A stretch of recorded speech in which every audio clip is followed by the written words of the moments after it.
amalan Nabi SAW pasca salat adalah sesuai dengan ketentuan Al-Quran di surah keempat An-Nisa ayat 103 kan? فَإِذَا قَضَيْتُمُ الصَّلَاةَ فَاذْكُرُوا اللَّهَ قِيَامًا وَقُعُودًا وَعَلَى جُنُوبِكُمْ.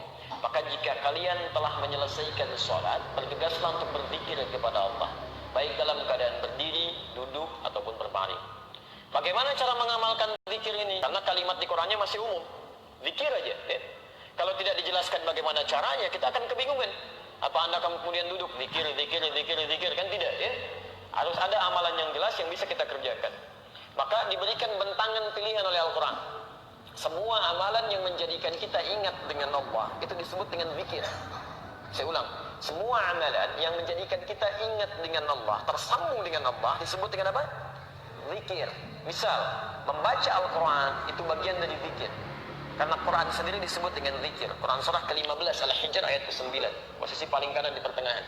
Inna nahnu nazzalna dzikra wa inna lahu lahafizun. Sungguh kami telah turunkan Al-Quran sebagai zikir. Jadi kalau Anda sedang baca Al-Quran, Anda sedang zikir itu. Ya, jelas di sini? Tayyib. Menghafal Al-Quran itu bagian dari zikir. Maka disebutkan 4 kali di Quran surah 54 Al-Qamar ayat 17, ayat 22, ayat 30, ayat ke-40. Walaqad yassarnal Qur'ana lidzikri fahal min muddakir. Dan sungguh kami telah mudahkan Al-Quran digunakan sebagai zikir. Ya, diingat, dihafalkan. Jadi menghafal Quran disebut dengan zikir. Jadi kalau Anda sedang menghafal Quran, itu pun Anda sedang berzikir di situ. Jelas di sini? Salat itu disebut sebagai zikir. Quran surah ke-20 Thaha ayat ke-14.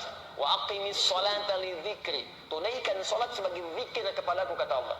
Jadi ketika Anda sedang salat, itu adalah bagian dari zikir. Ya. Berdoa termasuk istighfar, bagian dari zikir. Ya, Quran surah kedua Al-Baqarah ayat 152, posisi paling kanan sebelah bawah. Saya belum tuliskan tadi. Fadhkuruni azkurkum. Maka Anda zikir kepada saya ingat Anda. Dan doa sebagai bagian ingat kita kepada Allah Subhanahu wa taala, memohon kebaikan. Sekarang kalau kita simpulkan, ya, Anda simpulkan misalnya, kalimat-kalimat zikir di Quran bentangannya banyak.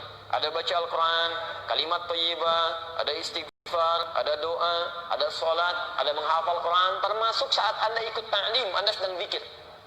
Karena saat Anda mengikuti ta'lim, Anda ingat dengan Allah Subhanahu wa taala.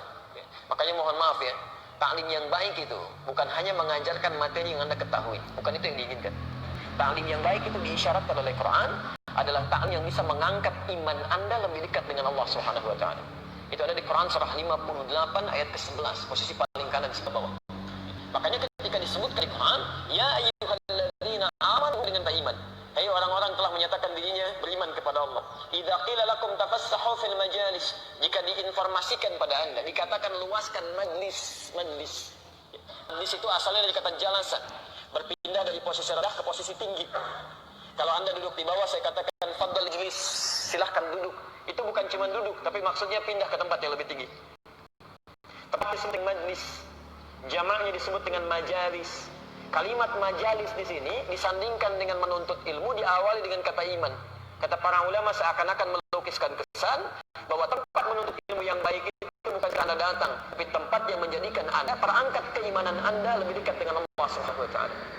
Jika Anda menuntut ilmu, belajar dengan apapun, iman Anda tidak meningkat, pengetahuan agama Anda tidak bertambah, ada yang salah di majlis itu. Makanya di ujung ayatnya dikatakan, ya fa'innahu alladhina amanu minkum walladhina utul ilma darajat. Orang-orang yang belajar seperti ini, imannya akan diangkat oleh Allah, plus pengetahuannya akan bertambah. Silakan cek. Kalau antum masuk ke majlis ilmu yang seperti ini, pengetahuan Anda pasti nambah. Salat Anda bukan cuma sekedar bertakbir, tapi paham kenapa saya mesti bertakbir. Bagaimana cara saya bertakbir? Apa bacaan yang saya bacakan? Kemudian Anda menjadi lebih dekat dengan Allah. Sebelumnya cuma salat fardu, sekarang pengennya di masjid. Sebelumnya fokusnya yang berjamaah fardu saja, sekarang kehilangan sunnah, sudah nggak nyaman. Dulu ketinggalan fardu Anda biasa-biasa saja, sekarang ketinggalan salat sunnah, sudah nggak enak Anda. Itu ta'lim yang bagus. Itu yang disebut dengan zikir. Disebutkan di Quran surah ke-9 misalnya 122, posisi paling kiri sebelah bawah. Itu sebanding amalannya dengan orang jihad itu. Nah, jadi dari semua amalan-amalan ini pasca salat, apa yang dikerjakan oleh Nabi? Apakah berdoa ataukah langsung istighfar? Atau kemudian beliau misalnya baca Al-Quran, atau beliau menghafal Quran, atau beliau mengajarkan dari materi keilmuan yang disebut dengan ta'lim itu. Bagaimana urutannya? ditafsir di hadis-hadis ini. Pertama, lihat kalimatnya di hadis Muslim nomor hadis 591. Begitu beliau selesai menunaikan salat, salam ke kanan dan ke kiri, zikir pertama yang dilakukan oleh beliau adalah istighfar 3 kali.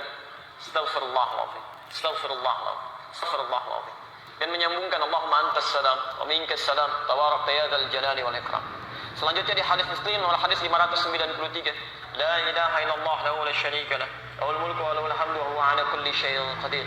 Selanjutnya di hadis riwayat Muslim nomor hadis 597, Anda mulai bacakan subhanallah, subhanallah, subhanallah 33 kali, alhamdulillah, alhamdulillah, alhamdulillah 33 kali, Allahu akbar, Allahu akbar, Allahu akbar 33 kali. Selanjutnya Anda bisa bacakan ayat kursi, ya. Ayat kursi Al-Baqarah 255, posisi paling kiri di pertengahan. Allahu la ilaha illa huwal hayyul qayyum. Selanjutnya Anda bacakan surah Al-Ikhlas, ya, kemudian Al-Falaq, kemudian An-Nas. Setelah itu Anda berdoa kepada Allah Subhanahu wa taala. Doanya bahkan langsung disebutkan dan kami tuliskan. Ya, ada di Ibnu Majah nomor hadis 925. Yang Al-Ikhlas, Al-Falaq, An-Nas di Abu Daud nomor hadis 1523, yang Ibnu Majah nomor hadis 925 itu doa Nabi yang dilakukan setelah selesai zikir yang tadi itu. Kalimatnya, Allahumma inni as'aluka ilman nafi'a wa rizqan thayyiban wa 'amalan mutaqabbalan. Ya Allah, saya sangat berharap ya Allah, semoga Engkau berikan kepada hamba ilmu yang bermanfaat, rezeki yang baik ya Allah, yang berkah, dan mohon jadikan amal-amal hamba yang telah hamba kerjakan diterima oleh-Mu ya Rabbal Alamin.